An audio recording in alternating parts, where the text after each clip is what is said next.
It's December 31st, 1944, inside the cockpit of the B-17 bomber, the Little Skipper.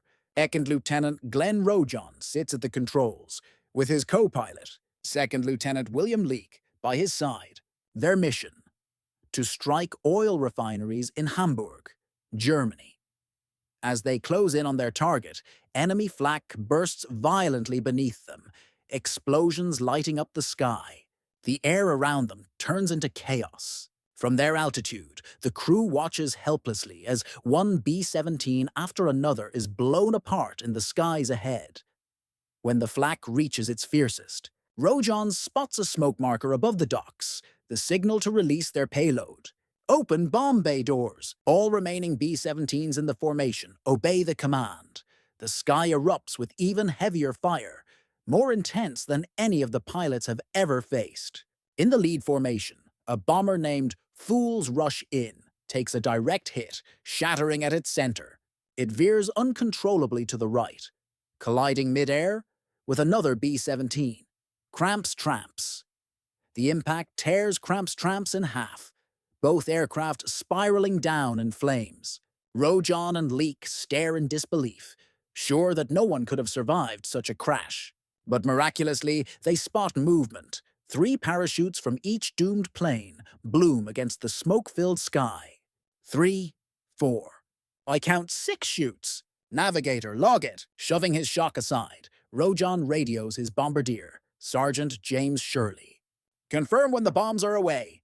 Moments later, bombs away! A line of 500-pound bombs falls through the Little Skipper's open bomb bay doors, streaking toward the refineries below. Russo, what's the view down there? Direct hit, sir. Right on target. With their run complete, the formation executes a tight 180-degree turn, heading back toward the sea. They regroup, closing formation for the long flight home. But before they can settle in, bandits! 11 o'clock high.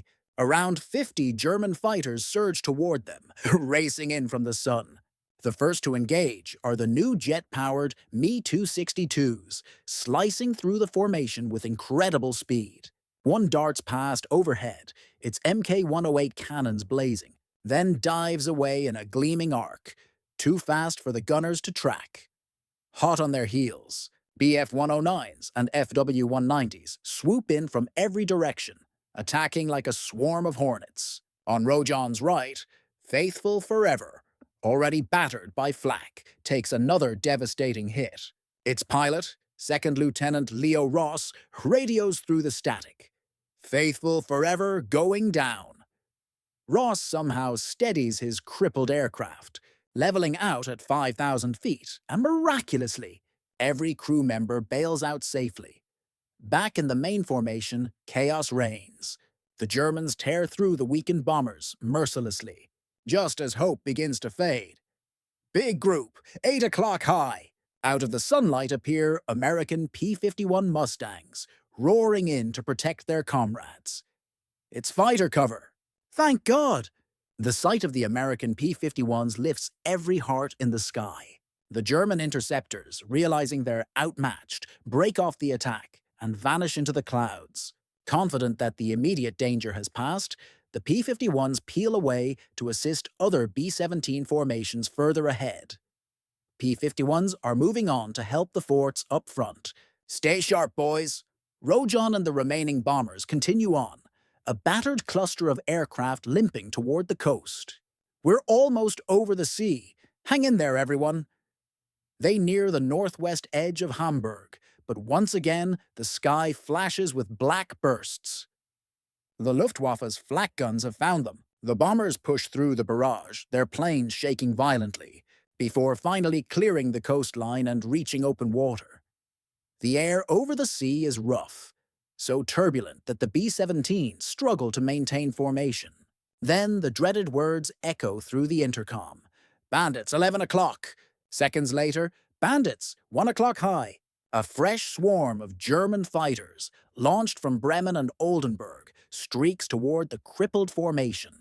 The bombers fight both the stormy air and the enemy assault, trying desperately to hold together. But one by one, the formation breaks apart, engines trailing fire, oil leaking in long black ribbons. 9 o'clock. Too many of them. A Bf-109 dives in from the front and strafes 9 lives, the lead aircraft in Rojohn's group. Bullets tear through the cockpit, killing both pilots instantly. Yet somehow, all 4 engines keep roaring, and the rest of the crew continue firing back, unaware their plane is now flying without anyone at the controls. In the little skipper, Rojohn realizes the lead position is open. He pushes forward, easing his bomber into the gap, one hand steady on the yoke, the other ready on the throttles. Where's 9 lives?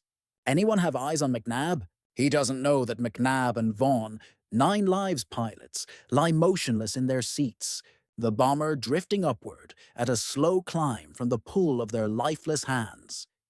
Nearby, Captain Ethan Porter, flying in another B-17, sees what's happening. His voice bursts through the radio.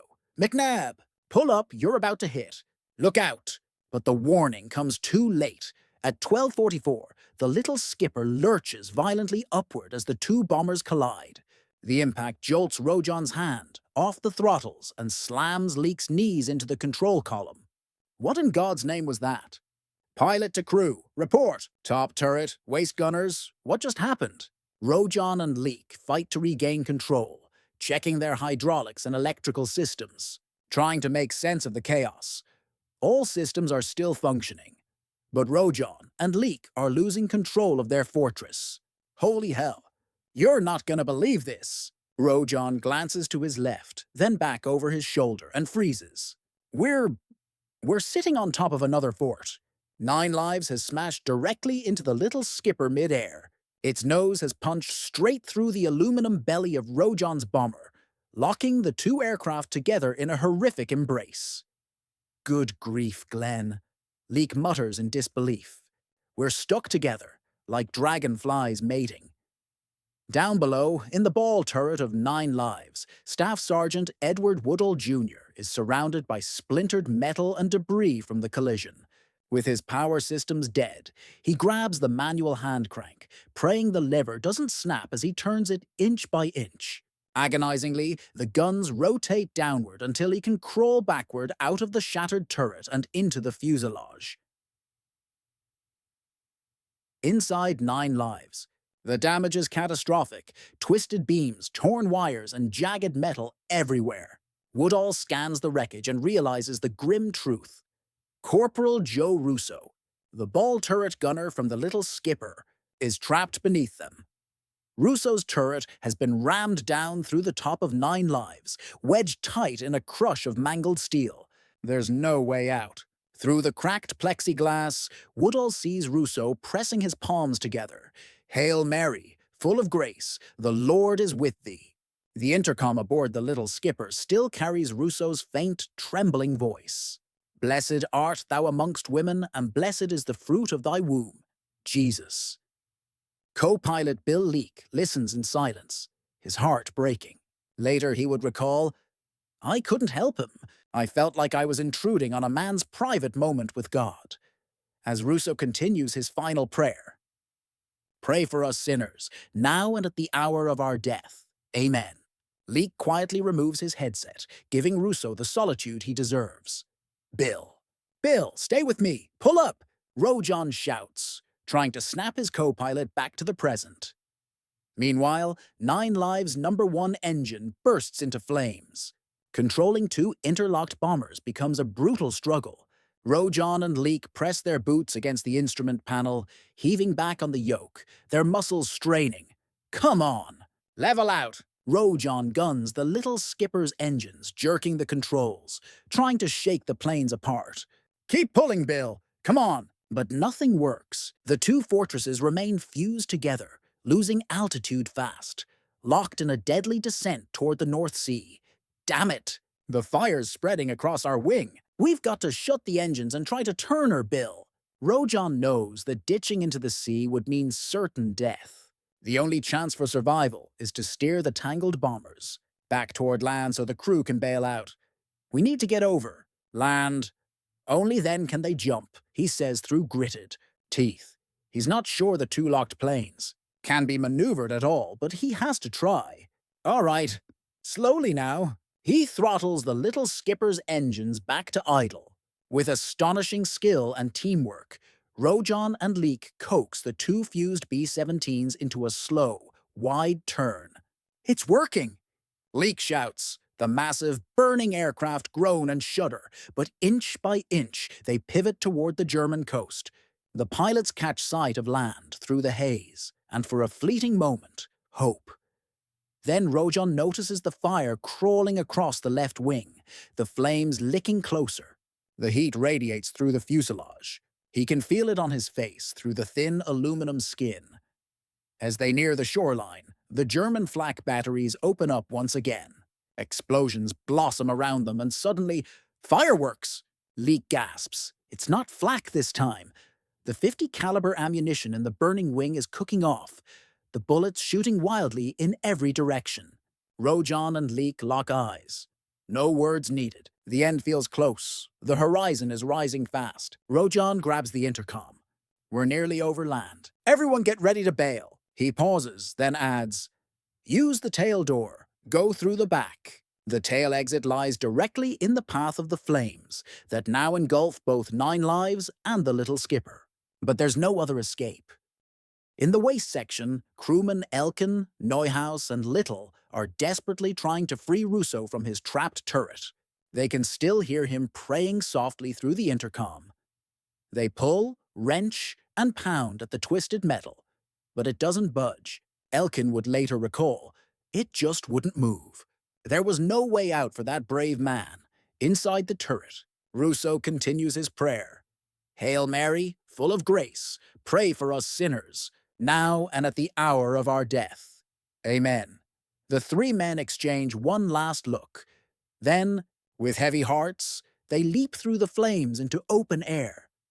Down below, German anti-aircraft gunners on the coastal island of Wangerooge stare in disbelief. The sight of the double-fused, 8-engined monster plunging toward land leaves them frozen. A Wehrmacht officer raises his hand. Cease fire! Those poor men. They're finished already. The end is only minutes away.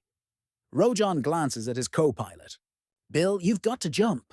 Go now! But Leek refuses to move. He knows that if he leaves, Rojohn won't be able to control the crippled planes alone. Without both men on the controls, the bombers will spiral, and neither will make it out. Bill, I'm staying, Glenn. In the shattered turret below, Joe Russo, still encased in the wreckage of 9 lives, never sees the ground racing up to meet him. The ground rushes up toward them at terrifying speed. Hold her steady, sweet Jesus, hold her. Rojohn shouts, gripping the controls with everything he has. Lead us not, breezes, staring down the barrel of a German rifle, aimed squarely at his face. The soldier waves frantically toward the leaking fuel gushing from the broken tanks. Are you crazy? You'll blow us all to hell. Leek slowly lowers the match, realizing just how close he came to ending it all right there. Thanks to the sheer courage and skill of Rojohn and Leek, who somehow managed to steer 2 mangled bombers back to land, 6 crewmen from the little skipper survived, along with 4 from 9 lives. Rojohn rarely spoke about the distinguished flying cross he earned for that mission.